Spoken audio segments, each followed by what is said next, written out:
alors yegg si nañu dalal suñu gan yi. waaw. ñu fas yéene waxtaane coow li nga xamante ni franchement boobu léegi ñoom ñu ngi ci topp.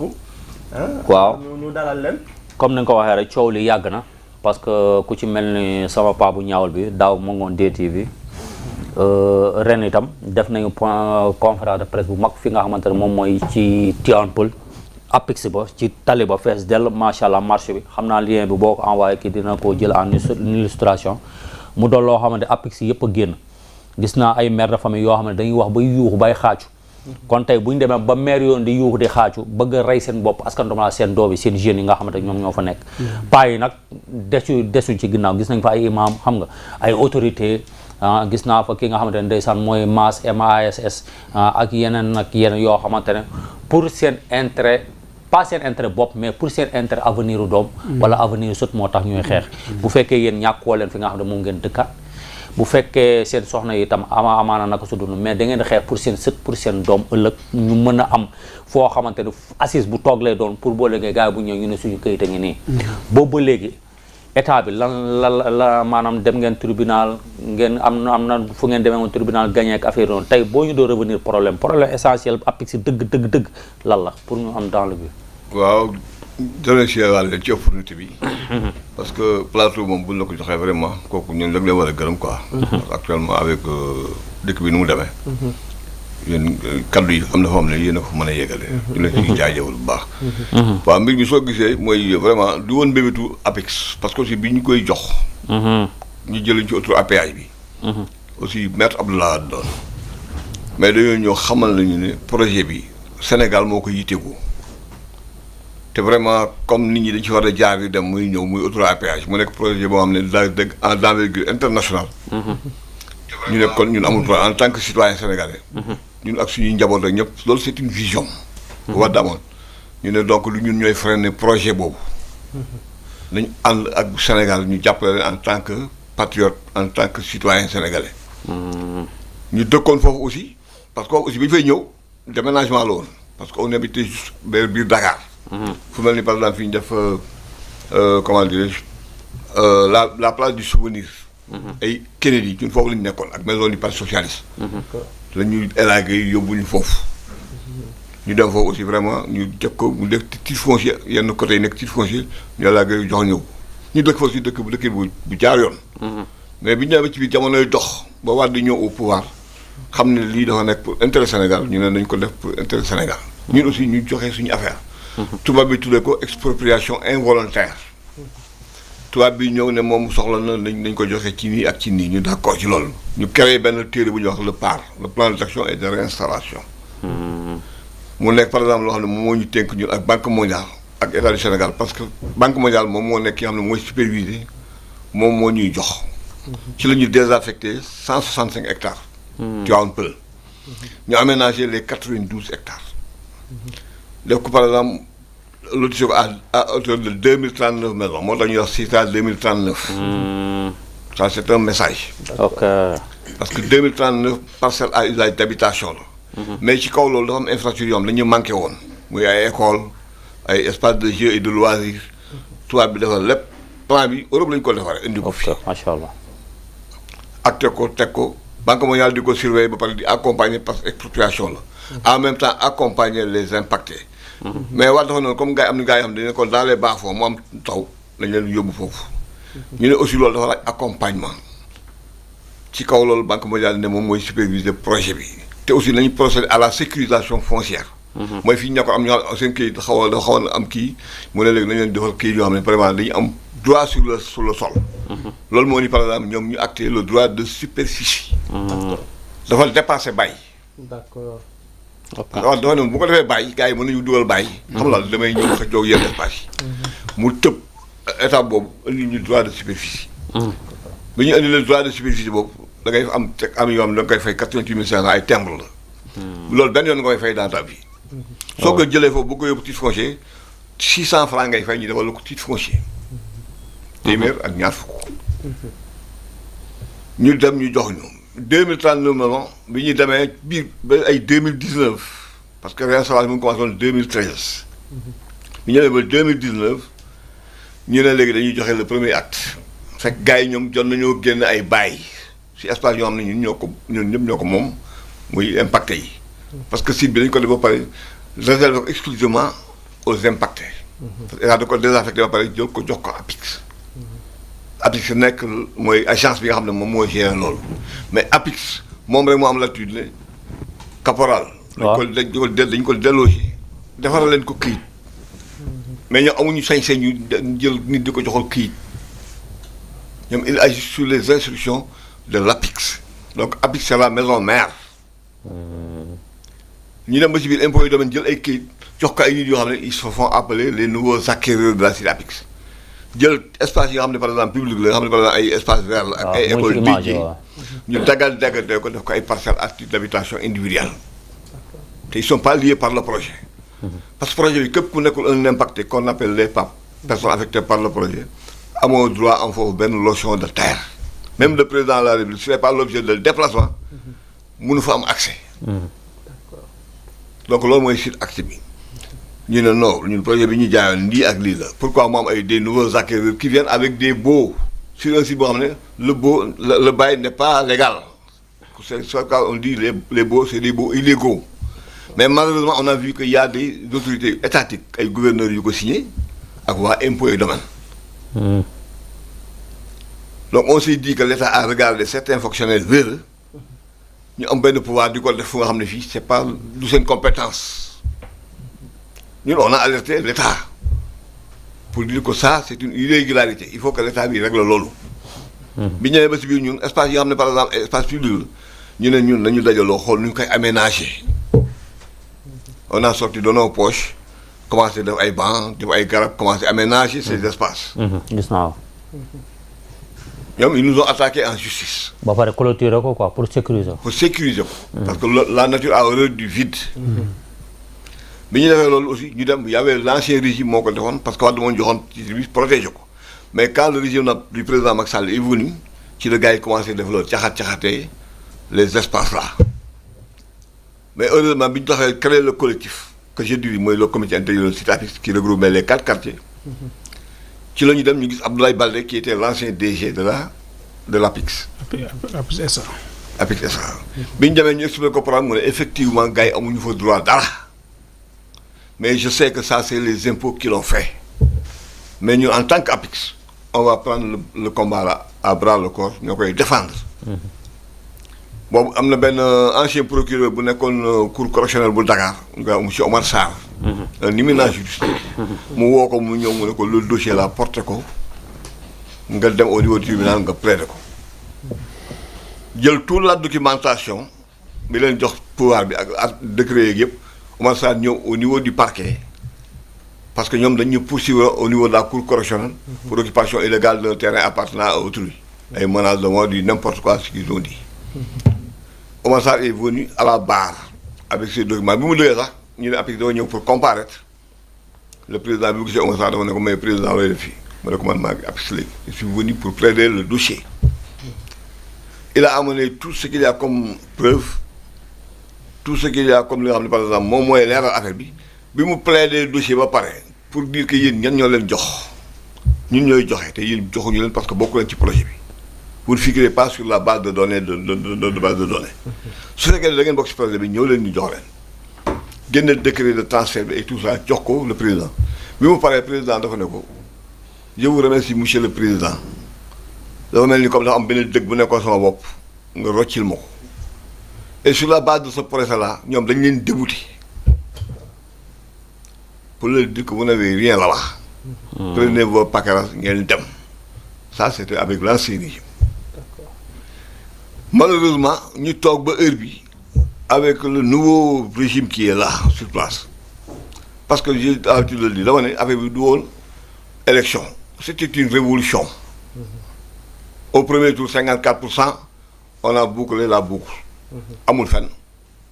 parce que doon élection révolution la woon. te boo xoolee li ko gisoon yëpp président Macky Sall lu wax mooy problème yi may jël yëpp c'est le problème tertiaire suuf si. donc ñun on s'était dit que ñii nañu pare ak ñoom yóbbu leen à la retraite ñii gars yi bu ñëwee ñu vraiment problème bi daal di réglé wu. et on s'attendait vraiment à ce que problème bu ñoom bu ñëwee day réglé wu. bi ñëwee aussi li ñu def mooy en tant que républicain en tant que légaliste dañoo bind le président de la République son excellence Diomaye Faye bind son premier ministre xamal ko li fi am yëpp bind DG APIX bind le gouverneur de Dakar qui gère le groupe opérationnel parce que Alassane Sall bi nga xam ne moo nekk Saint-Louis en son temps bi nekkee le gouverneur de Dakar premier acte bi mu joxe dafa taxaw ne le premier acte bi ma joxe mu ngi nii c'est le droit de superficie dégg naa nag am na acte yu fa gars yi commencé génne boobu y avait le Mame Boye Diao qui était le directeur des domaines mu ne ko sa gars yi ñu ngi def foofu ay affaires ay forfaiture il faut les dire d'arrêter daal di boobu y avait le colonel Sabori qui était à la DSCOS mu ne ko Sabori cette application de la loi képp ku fa indi beneen papier bu dul bi le droit de superficie ba distribué tey mooy le premier papier officiel parce que c'était sous la présidence sous la présidence de la Banque mondiale représenté par son un représentant da nga leen génn cité bi donc gars yi dem léegi gars yi ñëw gars yi ñëwaat en force démb maa ngi yendu ci benn numéro 2007 nga xam ne benn waaye dafa ñëw am bàyyi yóbbu affaire bi tribunal dem ba ci biir ñu ñëw ñu indi benn femme ne nañu APIX la nekk cadastre la nekk elle est venue elle a fait du théâtre cinéma la loolu ñëw daal di xaw a kii daal ne way le 2007 là daal ne 60-43 ma ne ko noonu titre bi 60-43R la qui est un titre global attribué aux impactés génne plan original bi ne ko plan baa ngi nii mu ne non man dañ ma liggéeyloo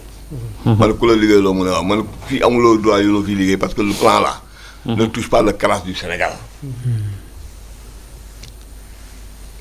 mu ñëw xool daal ne léegi maison mère baa ngi nii 60-43 mais dañ ci génne beneen titre foncier pour le gars là bi yore baay bi c'est grave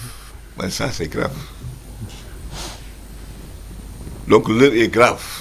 léegi comme que ñu ngi ci fin temps bi rek avant Dadi di intervenir ak kiiwam bi keroog def ngeen li nga xam ne mooy point de presse la ngeen ci doon wax pour état bi fi nekk dégg leen maanaam lan moo fa essentiel quoi lan moo waroon point de presse bi pour état yéen dégg leen asalaamaaleykum wa rahmatullah daanaka président Dia wax na historique bi yëpp bon l'essentiel li taxoon ñu woote mooy rétablir l'ordre parce que mënuma comprendre part bi nga xam ne état du Sénégal da ko signé devant la Banque mondiale ñu bind ko noir sur blanc képp ko ñu toj sa kër déplacé la boo ñëwee dina la jox sa droit de superficie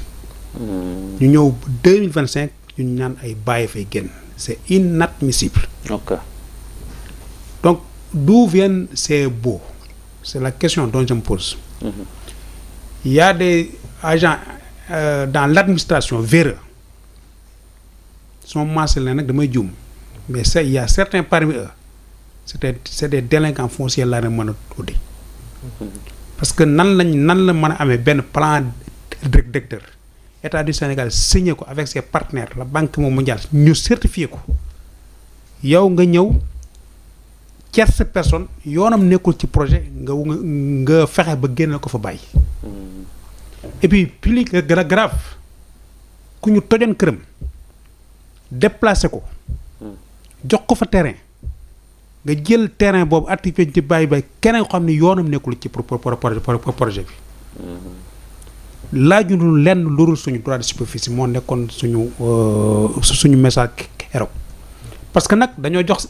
état du Sénégal lu bari joxuñu ko kër rek man mii di wax ak yow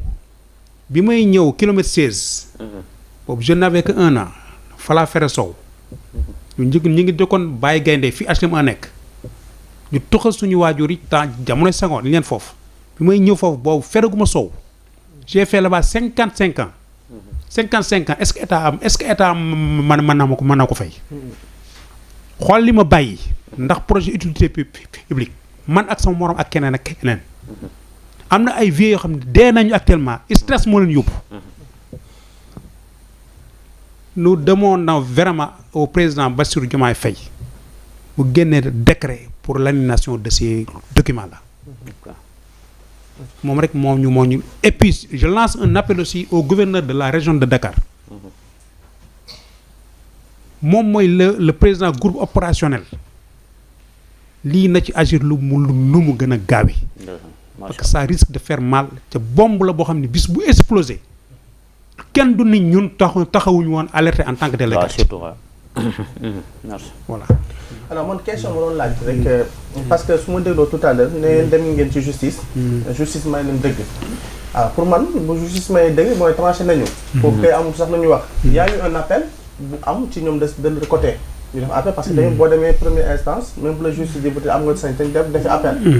est-ce que dafa am appel tey bu leen permettre ñu def ko dugal ko. pour contester. li ñu décision bi ñu njëkk a joxe. ñu am dëgg wala parce que bu fekkee ne moom justice tranché na moom ba pare moom yaakaar naa ne foofu pour mën sax tout est clair. warta am un problème. mais dafa am appel bu amaat si diggante bi boo leen yëgut wala dafa amaat beneen décision juridique boo leen yëgut. bu ñu joxe bu mën a permettre ñoom ñu mën a génne des baux pour mën koo joxe. wala entre lan moo ci xew ba nga xamante ne affaire yi am lenteur bu doon say demoo leen ci justice wala tax. yoon àttewut mais ñu mën a comprendre mais bu dem ngeen ci yoon ñu àtte qu'est-ce qui s'est réellement passé wala yéen di ngeen xëy du jour au lendemain rek ñu génnee rek ni voilà maintenant du ay droit de superficie mais ay boo la ñu lay attribuer. bon ci wàllu appel boobu comme ni nga waxee ku ñu jugé am nga droit def appel. mais ñun lu ñu gisul. mënuñ ci teg suñu loxo. dégg nañ ñoom ñi ngi dox pour def appel. mais tant que jotuñu ko officiellement mënuñ ci teg suñu baram. li ñu mën a teg suñu baram daal mooy jugé nañu jox ñu requête jugement bi mi ngi ñun. te ils ont été dégoûtés. d'accord voilà léegi yéen seen problème c'est depuis wax ma sax kii c'est depuis régime Ablaye Wade. alors régime Macky Sall bi ngeen ñëwee ci la yoon àtte. oui donc tey régime bi tey jii commencé ngeen def ngeen ay démarches. gis ngeen peut-être vous avez écrit. toog ngeen ak kilifa yi wala bokk bind ngeen kilifa yi. léegi ñoom fu nekk da ngeen xaar seen réponse wala ñoom déjà répondre nañ leen par rapport ak li nga xamante ni moo di cette situation gannaaw bi ngeen bindee ñoom kilifa yi ñan ñoo ci répondre ak réponse bi ñu leen jox ban réponse wala ba léegi vous tardez à avoir une réponse venant de ci kilifa yi toog bees. comme ni ko président Dia waxee léegi bind nañ le président de la République. bind nañ le premier ministre Ousmane Sonko bind nañ DG APIX actuel boobu fa nekk bind nañ le gouverneur Kane bi FN bi fa nekk mais même le gouverneur Kane sax on a adressé des demandes d'audience mais ba léegi tontuwul. ci ñoom ñëpp. ñooñu amul benn réponse bu ñu jot benn rek lañ jot te mooy bu directeur général APIX ca recevoir ruñu directement daf ñu boole ak directeur libération des emprises keroog moom moo ñu recevoir fa la moo bi jógee baatu baay bi keroog lañ ko dégg c'était le mois d'octobre bi passé. ok d'accord incha allah. mais amaguñ daal benn réponse boo xam ni bu voilà bu concret mais nag lii ce n'est qu'un avertissement ce n'est que le début ce n'est que le début ci amul nag lu mu ndam. suñu plan d'action nag duñ ko dévoiler fii mais amul lu mun am parce que kiy def lu bon lu mu ko jaral yow mi nekk ci dëgg war na la jaral le double. nous étions agressés mag ñaa ngi dee kenn par kenn xamul boo fi génne sa njaboot nanu ñuy def même y a des familles sax actuellement am nañ problème seen biir parce que seen kayitu kër mënuñu ko jot. xoolal ma préjudice boobu dans quel état sommes-nous actuellement mais vraiment. c'est un peu compliqué mbirum suuf moom. c'est un peu parce que du ñu may rési bu ñu mayoon tuuti rek. dadi yaa nga fa. non dadi doo dadi. allez ñu continuer moom may nañu ko ñu continuer rek xam naa daal dañ leen di ñaar rek pour quelques minutes rek. 10 minutes rek ñu ñaan leen ko rek ñu ko parce que ci lancé bi ñu nekkoon am na solo trop. man am na loo xam ne man dégg maanaam wax ngeen ko ci point de presse bi wax ngeen ko ñëpp di dégg li ngeen di revendiquer bu fekkente ne defuñ ko yéen pare ngeen. muy mag muy xale muy ndaw parce que keroog maire bi doon wax ni man xam naa ne bu ngeen deful moom dina def. ki jëloon kàddu bu ngeen deful moom dina def plan d'action bi yéen wax ngeen ko maanaam fi nga leen jëlee woon. ngeen taxaw foofu na ngeen ne fii ne kenn du fi jàll. fekk situation bi ne tey réglé wuñ ko. loolu yéen a ci ba tey wala nekkoo leen ci. waaw mooy di délégué wax léegi. amul rien à écarter. ok parce que d'abord traumatisme mënoo jël sa kër nga joxe ko ñëpp xam la mooy sécurisation foncière nga ñëw boobu ba léegi ngay daw parce que gars yi ay mag la ñu parce que boo xoolee gars yi la ñu ñoo fa gën a ndaw on dépasse la soixantaine il y a des 80 ans des 70 ans des tu vois il y a des familles déchirées. xam nga loolu par exemple da ngay xool par exemple les maisons yi nga xam ne par exemple c'est des impactés ñu jox la 6 mois de location nga ñëw war a taxaw benn waaye def ci opposition taxaw ñu baareel léegi 6 mois de location passé nga ko gaañ ci ay 1 an 2 ans donc impasse bi ñu waroon tabaxee moom la ñu jël actuellement nii nekk ci ay di fay ay location donc au lieu de propriétaires ils vont risquer de devenir des locataires. te loolu dafa bari. y a des familles yoo xam ne parce que actuellement les parents la dañoo xaar këyit ba dee comme ni ko famille waxee actuellement booy on leur demande d'aller au tribunal pour le certificat de résider ils vont dépenser beaucoup d'argent te y a les procédures à faire te yooyu yëpp dafay nekk loo xam ne par exemple yooyu yëpp ay préjudices collatéraux yoo xam moral et tout yoo xam ne dafay dal sur les familles ñun nag en tant que père de famille nga xam ne par exemple bu ñu jógee affaire bi ñu taxoon ñu jóg rien n'a écarté foofu lañ mooy suñu cadre légal fa lañ jógee ñu ñoo tax mu am ñoom ils sont là-bas ñu ngi entraîné ñu ngi jël xaalis di puiser di yóbbu seen banque ak seen affaire nous on souffre alors que l'APIX bi nga xam ne par exemple moom moo nekkoon la maison mère war ñu protéger on a senti que maanaam ils ont même les mains un peu liées ci problème bi alors que c'était à eux maintenant de venir défendre les impactés parce que même ça quand ça fait l'objet de plainte au niveau du tribunal benn bàyyi attaqué benn pape même pour aller devant la barre pour ñëw taxaw avec le nouveau régime ñun on n'a pas vu parce que l'ancien régime était là ñoo ko defoon mais au moins il dana ñëw au niveau du tribunal pour défendre le pape te loolu am na foofu mais déjà yow nga ñëw parce que moi j'ai entendu dire le premier ministre mu ne nañu ubbi suñu bunt yi def ko administration de proximité tijji leen bunt yi mun gouverneur il est là pour les populations moom mooy gérer le groupe opérationnel s'il y avait pas moom bu gérer woon suñu groupe opérationnel nous on n'en a pas besoin de le voir parce que amul mais yàlla moo def mu affaire bi ñu teg ko ci loxoom moom mu administré ñu war ko gis à tout moment parce que c'est comme ça que fonctionne l'administration de proximité la ñu wax il n'a pas à fermer ses portes lu am demain il sera tenu pour responsable parce que Alassane Sall il nous recevait di wax ak ñun il nous avait même mis en rapport avec le DG des impôts bi nekkoon à Ousseynou Diouf qui est actuellement l'adjoint au DG mais bi ñu ñëwee dafa nañu saway man dégg dossier gis naa ko gars yi ko signé man du ma ko signé man en tant que inspecteur waxuma ne baaxuñu de mais man en tant que directeur du ma ko signé donc pour pointer l'illégalité bi am foofu en tant que de actuellement c'est l'adjoint au directeur général des impôts et domaines de Dakar comprendre donc yooyu yëpp am na fi léegi nag beneen affaire bi am mooy ñun bi ñëwee ñun le droit superviseur dañoo war a fay 88 500 ñun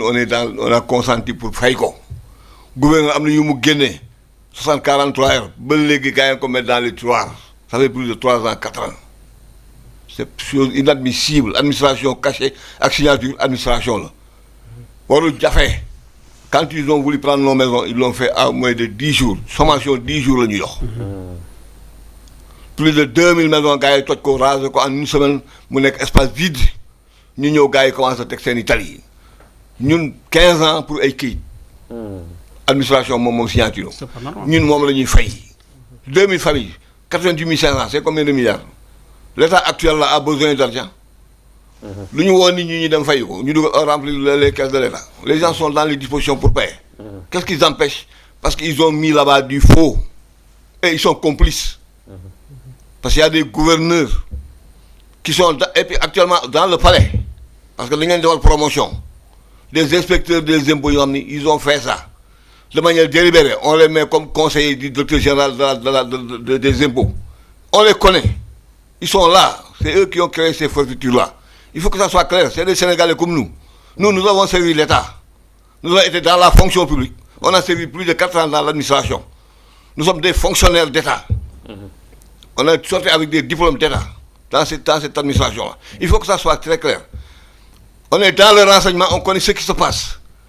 am na foo xam ne dañu bëgg a le président Diomaye Faye mu signer la fin de la récréation il est temps parce que ñun bi ñu leen di fal ñoom on nous avait parlé dañuy jàpp lu ñu jaay Sonko ne man maay Diomaye mooy Sonko ñu ne jub jubal jubanti mais on s'est rendu compte que entre le discours et la pratique c'est extrêmement opposé ñu faluñu leen woon pour lii te nous sommes des faiseurs de rois on peut aussi défaire des rois parce que li wóor boobu mooy la cité APIX personne ne va rentrer avec un bail pour construire une maison suñ kaw ngay jaar c'est notre patrimoine et puis dañ koy préserver parce que au-delà de 5 ans ils sont là-bas kenn mënul teg brique ñun ñoo moom foofu ñoo koy garder ñoo koy sauvegarder ñoo koy fanaan lu fa dugg xam nañ ko lu fa war a am xam nañu nous prendrons toutes les dispositions xale yi sax ñu ñoo leen téye mais sinon ils allaient passer à l'acte supérieur te bii benn acte la on va passer à la deuxième étape dugg troisième étape quatrième étape parce qu'on avait donné une ultimatum pour le mois de décembre nous sommes toujours en décembre jusqu'au 31 décembre il faut s'attendre à n'importe quoi le président jël disposition yi Sonko connaît bien le site parce que Aïssatou Touré député à l'Assemblée elle a défendu là-bas le projet démb avec le ministre Sonko bi yaayam gaañu ñëw na foofu mu jaale ko il connaît le site il vient à la cité mais est-ce que affaire wax na ko Assemblée nationale en tant que elle a parlé hier démb Aïssatou Touré première questeur de l'Assemblée nationale depuis ñu nekk opposition ñoom Sanu Dione ils étaient déjà à l'Assemblée ñoom kii Diouf Cheikh Diouf ñoom Samba Diouf ñoom Abbas Fall ils étaient venus là-bas tant opposition pour plaider le dossier ça avait même créé un tollé au niveau du parquet parce que même gars yi ils sont tous au courant de la situation les Abbas Fall actuellement maire de Dakar les Sanu Dione tout ça ils sont au courant de la situation xam nañ ce qui se passe ils n'ont qu'à régler ce problème Balla Moussa était là il connaît parce que Seydou Sow quand il est ministre de l'urbanisme il nous avait mis même un rapport avec le gars des cadres de vie ñu ñëw fa ba nat espace yi c'était pour aménager ko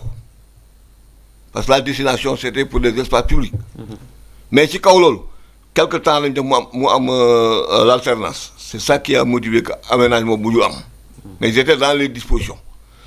donc président Diomaye na signé récréation bi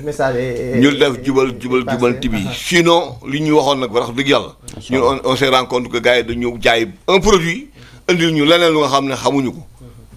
am na solo ñun nag li ñu gëm mooy Sénégal la ñu gëm nous sommes des républicains et nous sommes des légalistes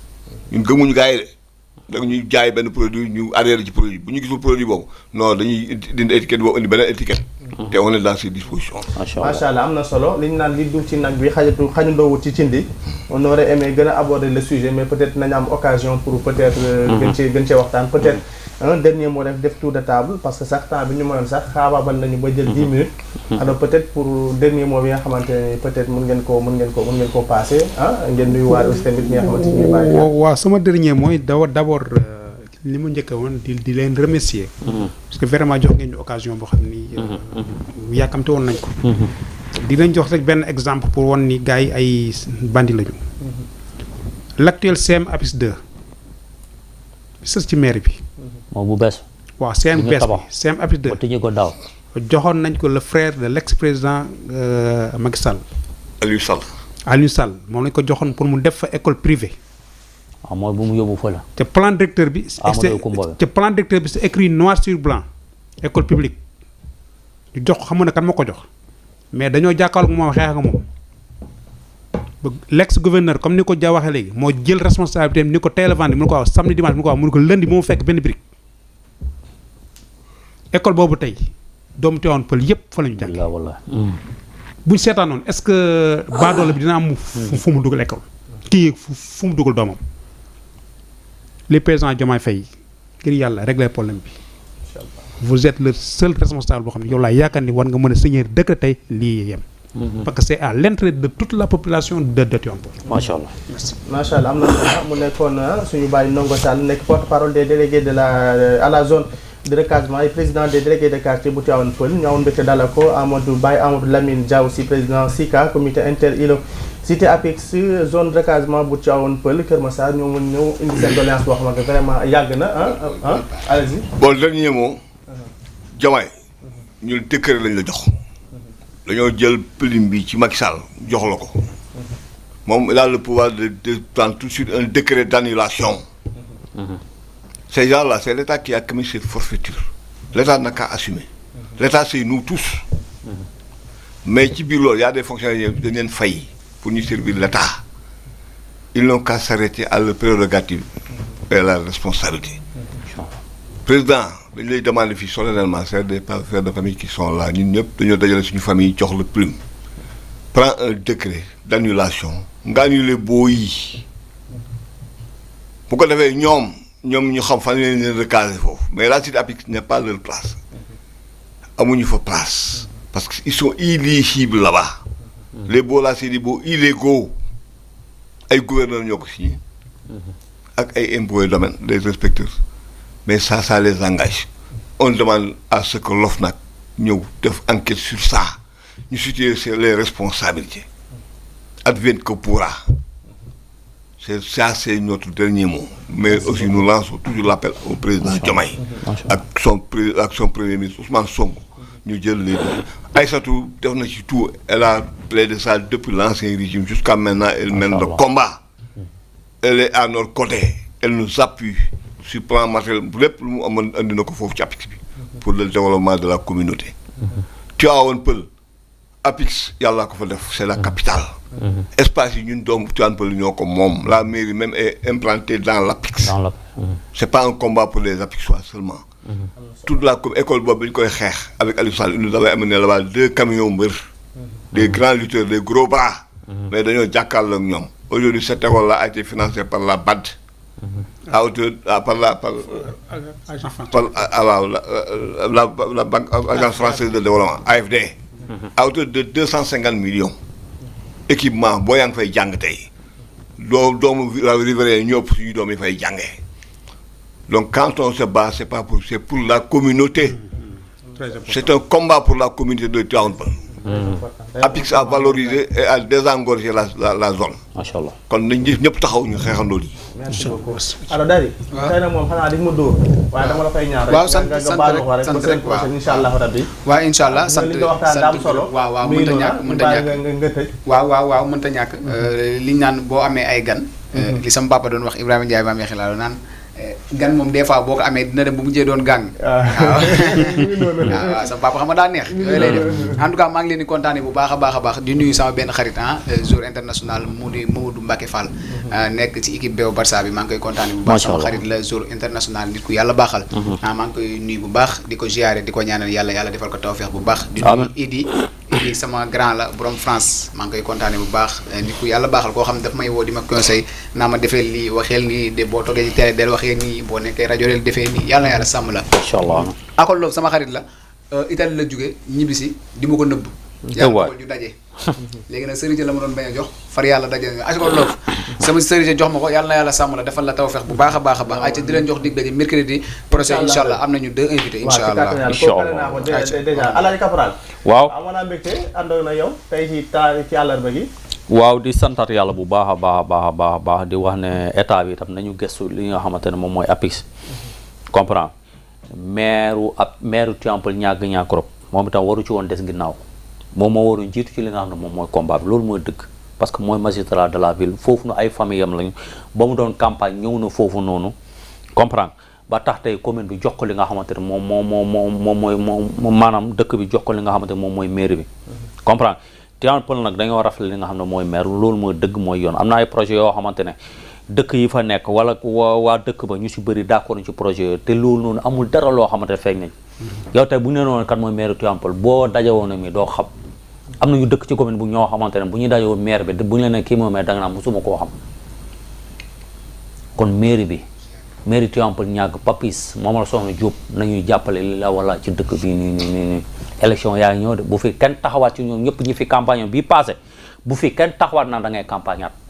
parce que ñoom ñoo def ñu gis premier mandat ñoo def ñu gis deuxième mandat ñoom ñoo def ñu gis commune bi ñoo dañoo soxla lu bees tax parce que lii yëpp waru fi woon am ñoom moom moo waroon xar tànk du des ci ginnaaw xeex ne nan du man maay xeex mais sama ñi ma fal ñoom ñooy xeex te ñoom lu ñu bëgg itam man dama ciy ànd te xam naa ne man du ma dugg ci ay guuta loolu mooy dëgg loolu mooy yot di leen wax ne fii itam bala ngeen fee ñëwaat ñu ne affaire réglé nañ ko macha allah grâce à l'émission di santaat Dadi bu baax a baax di santaat waa Régis di santaat communauté am ñaag bu baax a baax en tout cas message bi jàll na le plus important mooy message bi jàll na te boo dégloo ñu wax nga xam ne li ñuy xeex du ñoom wax nañ ko yàlla mu def seen fan mais amaana sax seen ay njaboot ngeen di xeexal kon donc loolu am na solo en tout cas ñu ngi interpellé kilifa yi comme ni ñu ko defee rek le président de la république moom mi nga xamante ni mooy suñu kilifa ñun ñëpp mu àttu ci mbir mi ndax nag mbir buñ la ko yëgalee boo ko yëgee war nga cee bàyyi xel balaa li leneen di ci am ndax itam nag liñ naan coow lu ndaw fay ko moo gën a yomb mu yegg fenn ñaanuñ yàlla nag mu yegg fenn waaye nag ñi ngi bëgg rek à ce que ñoom ñu bàyyi ci xel baax a baax kilifa yi que ça soit le président que ça soit aussi le premier ministre surtout ñoom ñi nga xamante ñëwoon nañ fa ak tamit les députés ñoom ñëpp nañ ci ku nekk bay waaram ci yungaal jonn moom waa moom mooy kii bi kon mi ngi noonu alors tey li leen indi woon seen émission bi di Bonjour Sénégal amoon mbégte daal di ci woon